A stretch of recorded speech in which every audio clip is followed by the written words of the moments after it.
Kwara State Government Abdurrahman Abdulrazak defends hijab use in mission schools, says decision in good faith. World Health Organization says Nigeria is far from achieving 2023 national tuberculosis targets. In international news, Israeli election may not produce a clear winner. Fifth election in 3 years may happen. And in sport, CAF disqualifies Chad from African qualifiers.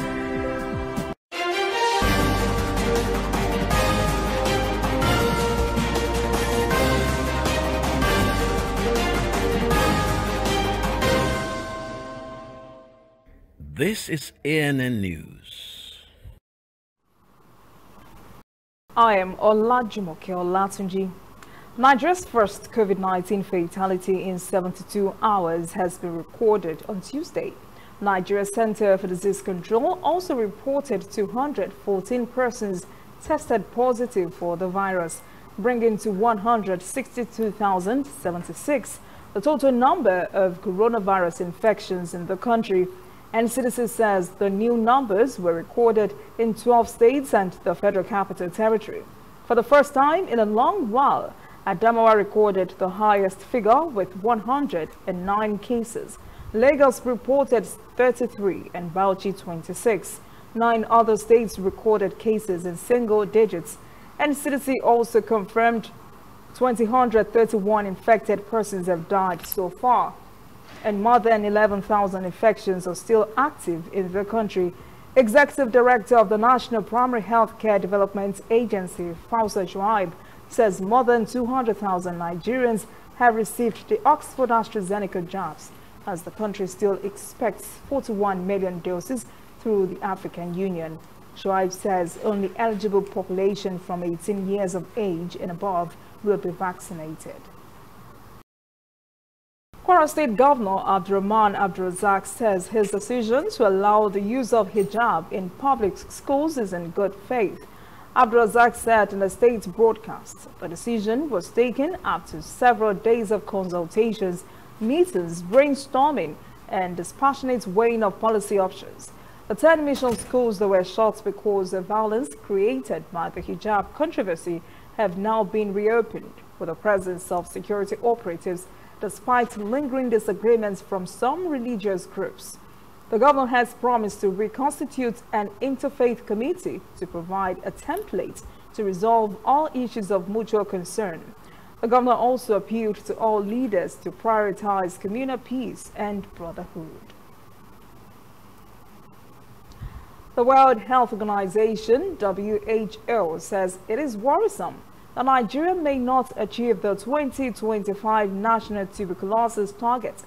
The organization says this is because the country has detected only 27% of the estimated TB cases. WHO's representative in Nigeria, Dr. Walter Kazadi Molombos, revealed this at the TB Day ministerial briefing and official launch of the Unified National TB Campaign and ACSM guideline in Abuja.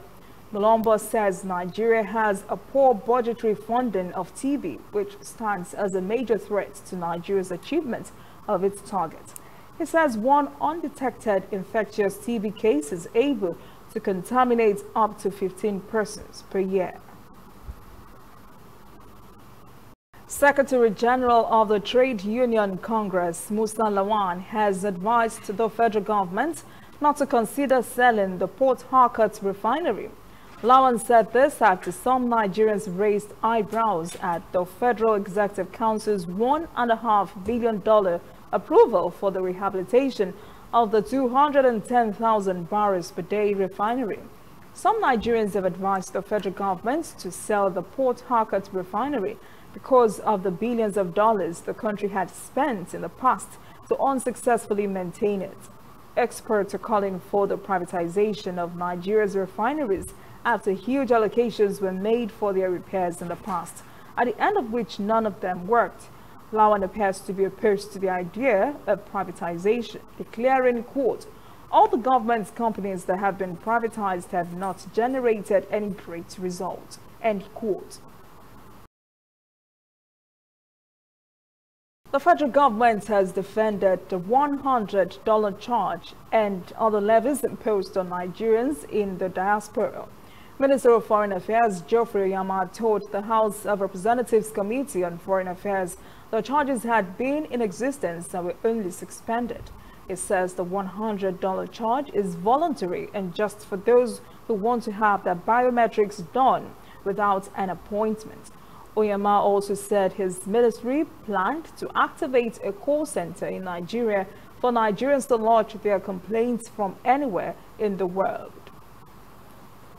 The federal government has promised to immediately disburse an intervention fund to assist traders who were impacted by the Katsina Central Market fire. A delegation led by the Minister of Justice and Attorney General of the Federation, Abubakar Malami, said the whole country is saddened by the ugly market inferno. The minister announced a donation of 5 million naira from Kadi Malami Foundation based on Kebbi State as part of contributions to alleviate the loss experienced by traders at the market. Katsina State Governor Aminu Bello Mazare also announced that the state government will collaborate with relevant bodies to improve on the facilities in the market. Chairman of the Katsina State Traders Association, Alhaji Muktaba Lamis Gafar, says it is important that the state government accelerates the funds to help relieve those who have suffered great losses as a result of the fire. Gafar says 1,000 shops were razed.